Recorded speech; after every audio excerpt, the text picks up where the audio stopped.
तक्षशिला में आचार्य चाणक्य ने डकैतों पर विजय पा ली थी। वहीं पाटलिपुत्र में सेनापति भुजंग अपने संदेह को दूर करने के लिए मंत्री शंभुनाथ के घर की तलाशी ले रहे थे। आखिरकार उन्होंने अपने कदम एक ऐसे कक्ष की ओर बढ़ाए जहां जाने से शंभुनाथ उन्हें रोक रहे थे, क्योंकि मुरा उसी कक्ष में छुपी थी। भुजंग ने जैसे उस कक्ष के द्वार पर अपना हाथ रखा, शंभुनाथ की सांसें रुक सी गई। उन्होंने फिर भी थोड़ी हिम्मत जुटाते हुए कहा, सेनापति, तुम व्यर्थ ही अपना समय नष्ट कर रहे हो। उस कक्ष में कुछ भी नहीं है। यह सुनकर भुजंग का संदेह यकीन में तब्दील होने लगा। उन्होंने घूर कर मंत्री शंभुनाथ की तरफ देखा और फिर एक झटके में उस कक्ष का द्वार खोल दिया। भीतर प्रवेश करने पर भुजंग ने देखा कि पूरा का पूरा कक्ष खाली था।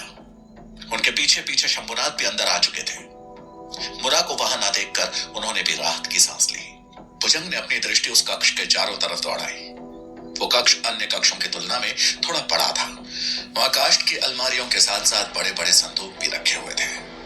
शंभुनाथ थोड़ा कठोर होते हुए बोले, अब अगर आपको तसल्ली हो गई हो तो आप जा सकते हैं।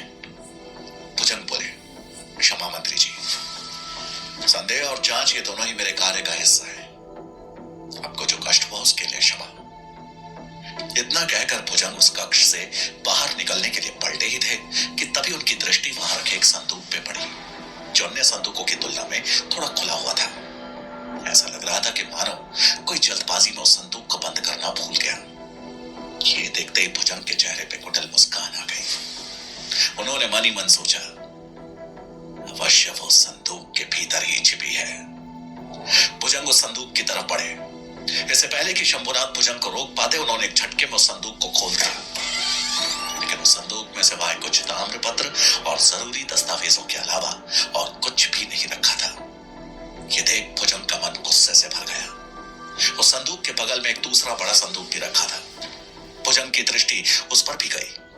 शंभुनाथ बोले, तसल्ली ना हुई हो तो दूसरे संदूक को भी खोल कर देख सकते हो। भुजंग को यह सही नहीं लगा। इसमें उन्हें अपनी ही हार नजर आ रही थी। वो कक्ष से बाहर निकल गए। भुजंग अंदर ही अंदर शर्मिंदा थे और साथ ही उन्हें गुस्सा भी आ रहा था। जब वो मुख्य द्वार की ओर बढ़ रहे थे तो शंभुनाथ उन्हें रोकते हुए बोले, सेनापति भुजंग, मैं भी मगध में मंत्री के प्रतिष्ठित पद पे हूं। आज के बाद यदि आपको मेरे ग्रह की दोबारा तलाशी लेनी हो तो कृपया अमात्य द्वारा लिखित अधिपत्र लेकर ही आए। सेनापति अंदर ही अंदर चढ़ रहे थे, लेकिन उन्होंने क्षमा मांगते हुए कहा, जी मंत्री जी, मैं आगे से इस बात का पूर्ण ध्यान रखूंगा कि आपको कारण ही कोई कष्ट ना हो। इतना कहकर उन्होंने एक नजर शंभुनाथ के घर पर डाली और फिर वहां से बाहर चले गए। भुजंग के जाते ही शंभुनाथ ने भीतर से मुख्य द्वार बंद कर दिया और वापस उसी कक्ष में गए और मुरा को आवाज दी। मुरा उसी संदूक से बाहर निकली जिस पर आखिरी बार सेनापति की नजर गई थी। शंभुनाथ गहरी सांस लेते हुए बोले, आज तो हम ईश्वर की कृपा से बच गए, लेकिन आगे इसकी उम्मीद मत रखना। मुरा बोली, हाँ मंत्री जी, सेनापति जी का ध्यान भटकाने के लिए ही मैंने वो संदूक खुला छोड़ा था, वरना सेनापति जी हर संदूक की जांच करते हैं। शंभुनाथ ने हाँ में सर हिला दिया और बोले, अभी तुम जाओ यहां से, तो तुम्हें बेहद सावधान रहने की आवश्यकता है। तुम्हारी गलती हम दोनों के लिए खतरा बन सकती है। जी मंत्री जी, ये कहकर मुरा चुपके से वहां से चली गई। जहां मुरा और शंभुनाथ पे आया संकट टल चुका था, वहीं मालकेतु और गजानन के सर पर अब संकट के बादल मंडराने शुरू हो चुके थे। गजानन और मालकेतु दोनों गजानन के कक्ष में बैठकर चाणक्य के बारे में ही बात कर रहे थे। मालकेतु बोला, मैंने स्वप्न में भी नहीं सोचा था कि चाणक्य को मिटाना इतना आसान होगा। अपनी जिस बुद्धि पे उन्हें इतना घमंड था, वो भी आज उस अग्नि में उनके साथ जलकर खाक हो गई। ये कहते ही उसके चेहरे पे मुस्कुराहट आ गई। लेकिन तभी चाणक्य की आवाज गूंजी, बुद्धि कभी नहीं जलती, ना जलता है कभी ज्ञान।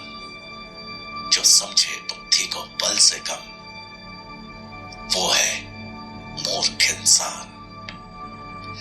चाणक्य की आवाज सुनकर मालकेतु और गजानन को अपने कानों पे विश्वास नहीं हुआ। दोनों ने आवाज की दिशा में देखा तो चाणक्य अपनी खुली शिखा के बालों को हाथ से पकड़े कक्ष के द्वार पे खड़े मंद मंद मुस्कुरा रहे थे। चाणक्य को जीवित देख दोनों के होश उड़ गए थे। उन्हें उनके जीवित होने पर विश्वास ही नहीं हो रहा था। दोनों के मुंह से एक साथ आश्चर्य से निकला, आचार्य चाणक्य, आप? चाणक्य उन दोनों की मनोस्थिति को समझ चुके थे। वो चेहरे पे मुस्कान लिए बोले, हाँ मैं। वैसे आप दोनों ने मेरे यहां आने की कल्पना नहीं की होगी, है ना? चाणक्य की बात सुन गजानन हड़बड़ाते हुए बोले, ऐसा क्यों कह रहे हैं आप? बल्कि हम तो आपको देखकर बहुत खुश हैं। लेकिन मालकिन ने तो अभी मुझे बताया कि कल रात सूरजमल का आश्रम जलकर खाक हो गया और आप भी वहीं थे। मैं तो अभी कुलपति से ही मिलने जा रहा था ताकि इस बारे में उनसे विचार विमर्श कर सकूं। चाणक्य थोड़े गंभीर होकर बोले, सूरजमल का आश्रम जला नहीं था, बल्कि जलाया गया था, वो भी डकैतों द्वारा। ये सुनते ही गजानन और मालकेतु के चेहरे से पसीने छूटने लगे। फिर भी बात को संभालने की कोशिश करते हुए गजानन बोले, ये क्या कह रहे हैं आप? चाणक्य बोले, वही जो आप सुन रहे हैं। खैर, उन डकैतों को उनके किए की सजा मिल चुकी है। अब बारी है उस सूत्रधार की जिसने ये षड्यंत्र रचा है। चाणक्य की बात सुनकर गजानन और मालकेतु का गला सूख गया। गजानन बोले, सूत्रधार? कौन है वो? चाणक्य ने अपनी आंखें बड़ी करते हुए गजानन को देखा और बोले, मालकेतु। ये सुनकर जहां गजानन का डर थोड़ा कम हुआ, वहीं मालकेतु को काटो तो खून नहीं। चाणक्य ने कटाक्ष करते हुए कहा, मालकेतु, योजना बहुत अच्छी थी तुम्हारी, लेकिन तुम शायद भूल गए कि मैं दुश्मन से हमेशा 2 कदम आगे रहता हूं। गजानन चुप थे और मालकेतु का शरीर डर के मारे कांप रहा था। तभी तक्षशिला के 2 प्रहरियों ने कक्ष में प्रवेश किया और चाणक्य के इशारे पर उन्होंने मालकेतु को पकड़कर उसके हाथ और पैरों को जंजीरों से बांध दिया। मालकेतु अपने बचाव में बोला, ये क्या कर रहे हैं आप? मैंने कुछ नहीं किया, मुझे छोड़ दीजिए, आपको शायद कोई गलतफहमी हुई है। चाणक्य बोले, अब तुम्हें जो कहना है कुलपति के सामने कहना, वही तय करेंगे कि तुम दोषी हो या नहीं। वो प्रहरी उसे खींचकर कक्ष से बाहर ले जाने लगे तो मालकेतु चिल्लाकर बोला, आचार्य आप बहुत गलत कर रहे हैं। मैं भगत का सैनिक हूं, आप मुझे इस तरह से बंदी नहीं बना सकते, वो भी बिना किसी प्रमाण के। चाणक्य ने मालकेतु को कुछ नहीं कहा, बस प्रहरियों को इशारा किया कि उसे ले जाए। दोनों प्रहरी उसे खींचकर ले जाने लगे। मालकेतु ने पीछे मुड़कर आशा भरी दृष्टि से गजानन की ओर देखा, लेकिन उन्होंने अपनी नजरें झुका ली और मालकेतु को वहां से जाते हुए देखते रहे, क्योंकि वो जानते थे कि अगर उन्होंने बीच में कुछ कहा तो कहीं चाणक्य उन्हें भी दोषी न ठहरा दे। चाणक्य गजानन के कक्ष से बाहर निकले और मजबूत कदमों के साथ कुलपति महोदय के कक्ष की ओर बढ़ने लगे। पीछे पीछे प्रहरी मालकेतु को जंजीरों में बांध कर ले जा रहे थे। मालकेतु चिल्ला चिल्ला कर खुद को आजाद करने की बात कर रहा था। उसकी आवाज सुनकर सभी छात्र और आचार्य अपनी अपनी कक्षा से निकल तक्षशिला के गलियारे में इकट्ठा हो गए थे। इसी बीच सूरजमल, चंद्रगुप्त और सुकेतु बनी सुकन्या को लेकर वहां आ चुका था। आगे आगे चाणक्य, बीच में बंदी मालकेतु और उनके पीछे सूरजमल, चंद्रगुप्त और सुकेतु चल रहे थे। तभी वीरसेन और पब्बत भी वहां आ पहुंचे और जब उन्होंने चाणक्य को जिंदा देखा तो उनके आश्चर्य का ठिकाना न रहा। मालकेतु को जंजीरों में जकड़ा देख उनके भी प्राण सूख गए। मालकेतु के पीछे चल रहे चंद्रगुप्त और सुकेतु को भी जीवित देख देख दोनों अंदर ही अंदर सुलग के रह गए। पब्बत और वीरसेन की नजरें आपस में मिली, लेकिन उनके मुंह से एक भी शब्द नहीं फूटा। वो सिर्फ देखते रह गए और आचार्य चाणक्य जंजीरों में जकड़े मालकेतु के साथ छात्रों के बीच से निकल गए। जहां तक्षशिला में चाणक्य अपनी जीत की ओर बढ़ चुके थे, वहीं मगध में भुजंग अपना हारा हुआ चेहरा लेकर अमात्य के सामने खड़े थे। ज्यों ही भुजंग ने अमात्य को शंभुनाथ के घर घटित हुई सारी बात बताई, त्यों ही अमात्य का पारा चढ़ गया और उन्होंने मदिरा का पात्र जमीन पे फेंक मारा। अपने स्थान से उठकर वो गुस्से में बोले, शंभुनाथ, शंभुनाथ, शंभुनाथ। क्रोध में उनकी सांसें और भी तेज चलने लगी। उन्हें समझ नहीं आ रहा था कि क्या किया जाए। खुद को थोड़ा शांत करने के बाद अमात्य बोले, शंभुनाथ ना हुआ जैसे कोई भगवान हो गया। हर बार बच जाता है और साथ ही बच जाती है वो दासी। कुछ तो है जो हमारी आंखों के सामने है, बस हमें दिखाई नहीं दे रहा। भुजंग बोले, अब सत्य कह रहे हैं महामंत्री जी, लेकिन बिना किसी सबूत के हम कुछ नहीं कर सकते। अमात्य गुस्से में बोले, ज्ञात है हमें। उनका क्रोध देखकर भुजंग चुप हो गए।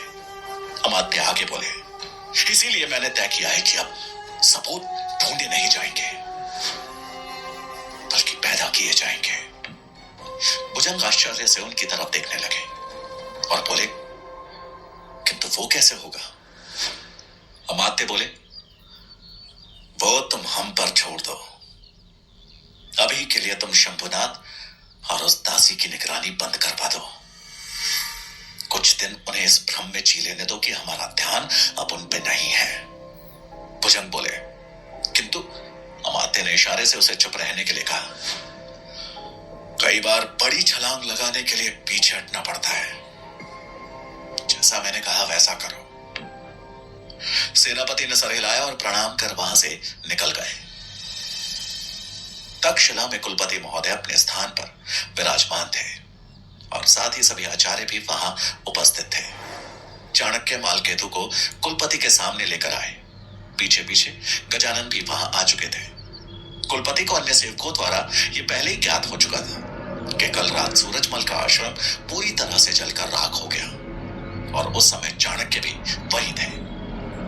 चाणक्य को सकुशल देख कुलपति ने राहत की सांस ली, लेकिन मालकेतु को जंजीरों में जकड़ा देख कुलपति ने पूछा, आचार्य चाणक्य, इसका दोष क्या है? चाणक्य बोले, एक दोष नहीं महोदय, यह पूरा व्यक्ति ही दोषी है।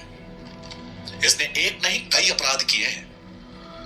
तक्षशिला जैसे विश्वविद्यालय में रहकर कुटिल योजनाओं का निर्माण किया, यहां के एक छात्र को मारने की कोशिश की और विफल होने पर डकैतों के साथ मिलकर उस छात्र के साथ साथ एक आचार्य, एक ब्राह्मण को जिंदा जलाकर मारने की कोशिश की। चाणक्य के मुंह से यह सुनकर सारी सभा में हलचल मच गई। सब एक दूसरे का मुंह ताकने लगे। वहीं गजानन इस बात से परेशान थे कि कहीं चाणक्य उनका भी नाम ना ले ले। कुलपति ने मालकेतु से पूछा, जो आरोप आचार्य चाणक्य ने तुम पर लगाए हैं, क्या वो सभी सत्य है? मालकेतु तुरंत बोल पड़ा, नहीं महोदय, मैं पूरी तरह निर्दोष हूं। मैं नहीं जानता आचार्य चाणक्य मुझसे किस जन्म का द्वेष निकाल रहे हैं। मैं तो यहां रहकर आचार्यों की सेवा करना चाहता हूं। कुलपति बोले, आचार्य चाणक्य, आपके पास मालकेतु के विरुद्ध कोई प्रमाण है? चाणक्य बोले, पहला प्रमाण, मालकेतु के पैर का घाव। यदि मालकेतु यहां सेवा करने आया है तो इसके पैरों में यह घाव कैसे बना?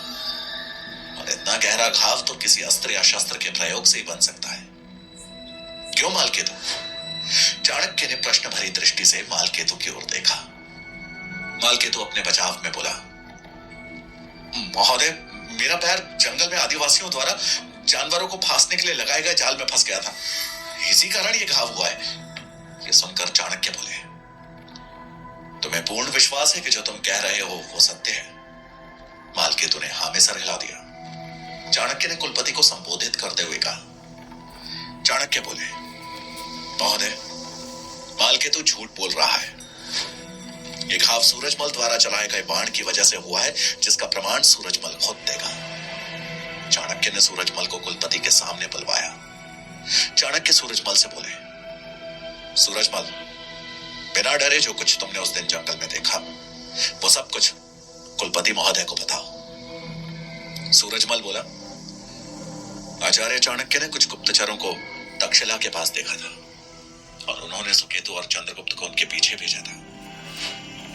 जब दोनों काफी समय तक वापस नहीं लौटे तो मैं इनका पीछा करते हुए जंगल जा पहुंचा, जहां मैंने देखा कि ये दोनों डकैतों के ठिकाने के नजदीक छिपकर बैठे हैं और मालकेतु इन पर निशाना साधे हैं। इन दोनों की रक्षा के लिए मैंने ही मालकेतु के पैरों पर बाण चलाया था। मालकेतु चिल्ला पड़ा, महोदय, ये असत्य बोल रहा है। असत्य है ये। आप इस पर भरोसा नहीं कर सकते। ये आचार्य का सेवक है, मुझे फंसाने की कोशिश कर रहा है। चाणक्य बोले, महोदय, यदि आपको मेरे सेवक पर भरोसा नहीं है तो तक्षशिला के सेवक से पूछ लीजिए। मालकेतु हैरानी से चाणक्य की तरफ देखने लगा। तभी तक्षशिला के मुख्य द्वार के प्रहरी ने सभा में प्रवेश किया। कुलपति को प्रणाम कर वो बोला, महोदय, पिछले कुछ दिनों से मैं देख रहा था कि मालकेतु छिप छिप कर तक्षशिला में आता है और रात के अंधेरे में ही गायब हो जाता है। परसों रात्रि जब आचार्य चाणक्य सूरजमल के आश्रम का निर्माण कर रहे थे तो मुझे कुछ दूरी पर पेड़ों के बीच हलचल सुनाई दी। मैं उधर गया और पेड़ के पीछे छिपकर देखने लगा। मैंने देखा कि कुछ डकैतों ने आश्रम को आग लगा दी। उसके बाद मालकेतु उन डकैतों से मिलने आया था। मुझे आश्चर्य हुआ कि एक सेवक होकर ये डकैतों का साथ कैसे दे सकता है। ये सुनकर सभा में सब दंग रह गए। मालकेतु नहीं जानता था कि चाणक्य ने ही उस प्रहरी को कल रात मालकेतु के पीछे लगाया था। चाणक्य आगे बोले, अगला प्रमाण है सूरजमल के आश्रम के बाहर मरे पड़े डकैतों का शव। क्या तुम्हें अभी भी कुछ कहना है मालकेतु, या अपना दोष स्वीकार करते हो? तभी एक आचार्य बीच में बोले, किंतु ये तो आचार्य गजानन का सेवक है, क्या उन्हें इस संबंध में कुछ ज्ञात है? ये सुनते ही गजानन के चेहरे पे हवाइयां उड़ने लगी। उन्हें डर लगने लगा कि कहीं मालकेतु अब अपना मुंह ना खोल दे।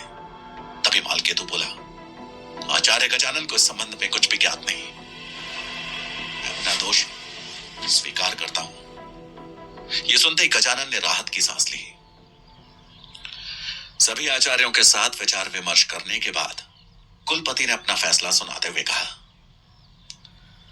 तुम्हें तक्षशिला में रहकर षड्यंत्र रचने और एक आचार्य को मारने की कोशिश करने का दोषी ठहराया जाता है। तुम्हें गांधार नरेश आंबी को सौंपा जाएगा और हम स्वयं खत लिखकर उनसे यह विनती करेंगे कि तुम्हें मृत्यु दंड से कम कोई सजा न दी जाए। ये सुनते ही मालकेतु के चेहरे पर मौत नाचने लगी।